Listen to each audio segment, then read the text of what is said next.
दोस्तों राधे राधे। मैं माला प्रजापति हमारे यूट्यूब चैनल में सभी दर्शकों का स्वागत करती हूँ, अभिनंदन करती हूँ।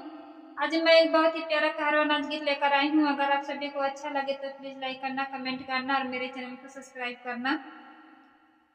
केलवा कलम्बा चौड़ा पाती मर बला मुआ, केलवा कलम्बा चौड़ा पाती मर बला मुआ, पाती मर बला मुआ, पाती मर बला मुआ, केलवा कलम्बा चौड़ा पाती मर बला मुआ, केलवा कलम्बा चौड़ा पाती मर बला मुआ।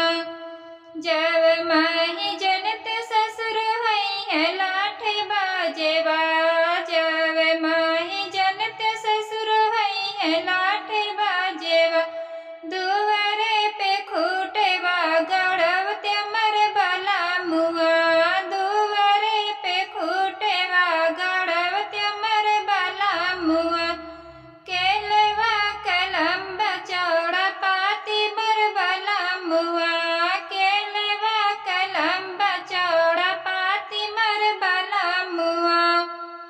जब माही जनत भसुर हई है चौलिसियना, जब माही जनत भसुर हई है चौलिसियना, घर